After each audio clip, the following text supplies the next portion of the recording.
بسم اللہ الرحمن الرحیم۔ مسلمانوں، اپنے کانوں سے سنو اور اپنی آنکھوں سے دیکھو، جو پوری دنیا میں تمہاری ذلت اور خواری کی داستانیں لکھی جا رہی ہیں، اس کی یہ وجہ ہے کہ تم نے اللہ کے ساتھ شرک کیا ہے۔ تم نے اللہ کے بندوں کو وہ مقام دیا جو خالص اللہ کا حق تھا۔ یہ دیکھو، یہ انڈیا میں جو سب سے زیادہ مسلمانوں کا بڑا بت ہے، مندر سمجھ لیجئے، یہ اس کی تھوڑی سی داستان پہلے ان کی زبان سے سنیے اور پھر اس کے بعد میں اس کے اوپر انشاءاللہ تبصرہ کروں گا۔ دنیا کی سب سے زیادہ مانے جانے والی درگاہ ہے اجمیر شریف، اور اس درگاہ کے اندر ہے بھارت کی سب سے بڑی کڑھائی۔ جی ہاں، 4800 کلو کی دیگ، اور یہ جو دیگ ہے یہ آج سے نہیں ہے، آج سے 450 سال پہلے بادشاہ اکبر نے دی تھی، اور ابھی تک یہاں پہ لنگر اسی کڑھائی کے اندر بنتا ہے۔ تو آج ہم آپ کو دکھانے والے ہیں کہ اجمیر کی خواجہ غریب نواز کی درگاہ میں جو لنگر بنتا ہے دنیا کی سب سے بڑی کڑھائی میں، وہ کس طریقے سے بنتا ہے۔ تو ویڈیو کو پورا اینڈ تک دیکھیں گا گائز، مزہ آ جائے گا آپ کو۔ تو گائز یہ دیکھیں، سب سے پہلے جو ہے دیگ کو خالی کیا جا رہا ہے۔ مزہ تو آگے آئے گا پتر جی، جب مرو گے نا، ہمیشہ کی آگ کے اندر جب تم جلو گے تو اس کے بعد تمہیں پتہ چلے گا کہ یہ تم نے کیا کمایا اور کیا کھویا۔ یہ ساتھ ساتھ دیکھتے بھی جائیں اور ساتھ ساتھ میرا تبصرہ بھی سنیں۔ یہ ہے مسلمانوں کی وہ سب سے بڑی دیگ جو پکائی جا رہی ہے، خواجہ غریب نواز۔ اور انڈیا میں غریبوں کے ساتھ وہ نوازا جا رہا ہے، کشمیر میں غریبوں کے ساتھ اور مسلمانوں کے ساتھ وہ کچھ ہو رہا ہے کہ پوری دنیا اس کو دیکھ رہی ہے۔ یہ دیکھو کس انداز سے یہ بے ایمان، یہ ہندو بھی شرمائیں اس کو دیکھ کے۔ وہ جو کسی نے کہا نا کہ یہ مسلمان ہیں جنہیں دیکھ کے شرمائیں یہود، بتاؤ یہود و نصارہ کا کیا قصور تھا۔ یہ دیکھ کو جناب، یہ دیکھیں نیچے سے آگ جلائی جا رہی ہے۔ یہ پورا ایک بہت بڑا جیسا بلڈنگ ہوتی ہے، اتنی بڑی یہ دیگ ہے۔ تو یہ دیکھیے، یہ صرف جو اس میں ہلدی ڈالی جا رہی ہے اس کا یہ حال ہے، تو یہ دیگ کتنی بڑی ہوگی۔ یہ نمک جو ڈالا جا رہا، دیکھیے اس سور سے زیادہ جو حرام چیز قرآن میں بتائی گئی ہے۔ شاید یہ ہندو بھی سن کے حیران ہوں اور یہ مسلمان بھی، کہ یہ مسلمان کون سی چیز، یہ کڑچھا دیکھیں جو جس کے اندر یہ چمچہ ہے، جس کے چمچے کا یہ حال ہو، جس کو 5 6 7 آدمی اس کو ہلائیں کھینچ کے، تو اللہ کے بندو اس کے سائز دیکھیے۔ یہ اندر اس کے دالیں ڈالی جا رہی ہیں، یہ نمک ڈالے جا رہے ہیں، اور پھر یہ سارے مشرک اس کو مل کے کھائیں گے، پلیٹوں میں ڈال کے مزے لے کے کھائیں گے۔ یہ دیکھو، یہ اس کے اندر کڑچھا جو کتنے بندے اس کو کھینچ رہے ہیں اوپر سے، اور رسوں سے باندھا ہوا دوسری طرف یہ بندے کھینچ رہے ہیں، اور یہ اپنی طرف سے سارے ثواب کما رہے ہیں۔ یہ سمجھیں ثواب ملے گا۔ اسی طریقے سے 10 محرم کو یہ حلیم گھوٹتے ہیں، 12 ربیع الاول کو یہ کیک کاٹتے ہیں، اور یہ ہمارے پاکستان میں بھی فیصل آباد میں یہ پتہ نہیں کہاں دکھایا گیا تھا کہ کتنے ٹن کا انہوں نے کیک کاٹا ہے، اور کتنا پتہ نہیں لمبا کیک انہوں نے کاٹا ہے۔ تو بتاؤ اللہ کے بندو، کہاں گیا وہ تمہارا دین اسلام؟ کہاں گیا پاکستان کا مطلب کیا؟ لا الہ الا اللہ کی جو علیحدہ ملک بنا رہے تھے، تو لا الہ الا اللہ کا معنی نہیں جانتے تھے نعرہ لگانے والے اور پیچھے نعرے کا جواب دینے والے۔ اور وہاں سے انڈیا سے جو یہاں آئے ہیں، اپنے کیک کاٹنے والی وہ چھری ساتھ لے کر آئے ہیں، یا علی مدد کا نعرہ ساتھ لے کے آئے ہیں، چادریں ساتھ لے کے آئے ہیں کہ وہاں باباؤں کے یہاں محی الدین چشتی کے مزار کے اوپر چڑھاتے تھے، اور یہاں سے ہم پاکستان جا رہے ہیں، وہاں باٹی میں دربار شریف کے اوپر یہ چادریں چڑھائیں گے۔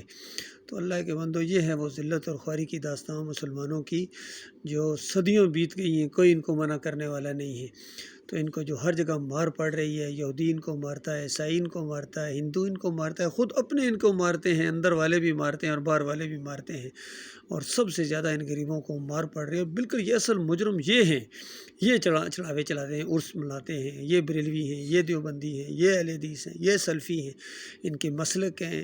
پھر یہ جمہوریت کا نظام ہے، یہ مشرکانہ نظام ہے جو شرک اور کفر کو تقویت دیتا ہے، اور اس کے رکھوالے بن گئے ہیں سارے ان کے سیاسی لیڈر بھی، ان کے ججز بھی، ان کے عسکری لیڈرز بھی، اور ان کے سیاسی لیڈرز بھی، اور ان کے سارے جتنے ہر گاؤں کے اندر، ہر شہر کے اندر یہ شرک اور کفر کے اڈے یہ قائم ہیں۔ یہ مسلمانوں کے مندر ہیں جہاں پوجا ہوتی ہے۔ ہمارے اپنے گاؤں کے اندر بھی چار دیوالی والی سرکار ہے جی، یہ رڑی والی سرکار ہے جی، بابا صاحب سبحان کی سرکار ہے جی، نکروڑے والی سرکار ہے جی، کلیاں والی سرکار ہے جی، کھوتے والی سرکار ہے جی، ہر چیز ان کے ساتھ۔ وہ ایبٹ آباد کے پاس جب میں پاکستان ملٹری اکیڈمی جاتا تھا، 4 سال میں نے وہاں ٹریننگ کی ہے، اور وہاں ایک گدھا کہیں دفن ہے، اور وہ گدھے والی سرکار ہے۔ یہ کہیں گھوڑے دفن ہیں، کہیں گدھے دفن ہیں، اور کہیں مردے پوجے جا رہے ہیں، یہ مسلمانوں کے کہیں کھوٹی کھری کرنے والے ہیں، کہیں داتا صاحب ہیں جی، کہیں غریب نواز ہیں جی، اور غریبوں کو وہ مار پڑتی ہے انڈیا میں بھی اور پاکستان میں بھی اور بنگلہ دیش میں بھی اور پوری دنیا میں۔ تو یہ معاملہ ہے اللہ کے بندو، یہ اسلام نہیں ہے، یہ خالص کفر ہے۔ یہ دیکھیے اندازہ لگائیے، استغفر اللہ، یہ سیڑھی کے ساتھ اس دیگ کے اندر اتر رہے ہیں، اوئے اندازہ لگائیے بوٹوں سمیت یہ گندگی اور پسینہ اور جو کچھ بھی اس کے اندر وہ ڈالے گا سارے یہ مشرک مل کے، مشرک گندا ہوتا ہے، مشرک پلیت ہوتا ہے، اس کو پاکی صفائی کا بھی کوئی خیال نہیں ہے۔ یہ دیکھیے کس طریقے سے اندر سے یہ سیڑھی لگا کے دیگ کے اندر اترا ہے اور بڑے فخر کے ساتھ یہ کھاتے ہیں، کہتے ہیں یہ دال تیار ہوئی ہے۔ فکر نہ کرو، اس سے زیادہ خوفناک چیز وہاں جہنم کی آگ کو تمہارے لیے تیار کر کے رکھا ہوا، تمہارے نلوں کے ساتھ تمہارے منہوں کے اندر ڈالا جائے گا اس کو۔ پیر صاحب، مولوی صاحب، حضرت صاحب، مرید صاحب، یہ دیکھیے یہ دکھا رہا ہے، یہ بڑے فخر کے ساتھ اس کو لہرا لہرا کے دکھا رہا ہے۔ تو یہ اصل میں مشرک جو ہوتا ہے نا وہ ڈیٹ مشرک ہوتا ہے۔ آج سے 1450 سال پہلے بھی یہی کچھ ہو رہا تھا، مشرکین مکہ یہی کچھ کر رہے تھے۔ ہزاروں سال پہلے بھی نوح علیہ السلام کی مشرک قوم بھی یہی کچھ کر رہی تھی۔ یہ دیکھو ڈرموں میں ڈال کے یہ دال جائے گی، اندازہ لگائیے ڈرموں میں ڈال کے یہ مشرک، پھر کہتے ہیں یہ مسلمان ہیں، ان کو وہاں مار پڑتی ہے۔ تو بتاؤ اللہ کے بندوں، مار کیوں نہ پڑے؟ ابھی تو بہت ہلکا ہاتھ اللہ تعالیٰ نے تمہارے اوپر رکھا ہوا ہے۔ مرنے کے ساتھ جو تمہیں آگ لگائی جائے گی تمہارے گندک کے کرتے اور تارکول کے، یہ دیکھیے ابھی یہ کیا اس کی تعریفیں کر رہی ہے، ذرا سنتے ہیں۔ ہوا تھا، اب صبح ہونے والی ہے، بٹ فائنلی بن کے تیار ہو چکا ہے۔ جتنے بھی لوگ یہاں پہ اجمیر شریف میں آتے ہیں سب آ کے اس کو یہاں پہ کھاتے ہیں۔ جو کوئی ضرورت مند ہے وہ بھی یہاں پہ اس کو لے سکتا ہے، اپنے گھر بھی لے کے جاتے ہیں لوگ، اور مہینوں مہینوں تک کھاتے ہیں، میں نے سنا ہے۔ تو میرا پہلی بار ہوگا یہ ٹیسٹ کر کے دیکھوں گا، اور آپ یہ دیکھیے گا کتنا سارا اس کے اندر ڈرائی فروٹ ہے، کتنا اس کے اندر گھی بھرا ہوا ہے، اور 4800 کلو کی دیگ کے اندر بنا ہے یہ، جو کہ سنا ہے آپ نے، 4800 کی یہ دیگ، 4800 ٹن کے پتن کلو، یہ من بتا رہا تھا، اتنی بڑی یہ دیگ ہے۔ ان مشرکوں نے کس طریقے سے عدم مچایا ہوا ہے پوری دنیا کے اوپر۔ بغداد میں یہی کچھ ہو رہا ہے، اجمیر میں یہی کچھ ہو رہا ہے، اسلام آباد میں یہی کچھ ہو رہا ہے بر امام پر، اور بالٹی یہ دیکھیں مزے سے کھا رہا ہے بے ایمان، اس کو ہوش نہیں ہے، جہنم کی آگ کا انگارے کھا رہا ہے، اور یہ سور سے زیادہ حرام اس کو قرآن میں بتایا گیا ہے۔ انما حرم علیکم المیتۃ والدم ولحم الخنزیر وما اہل بہ لغیر اللہ۔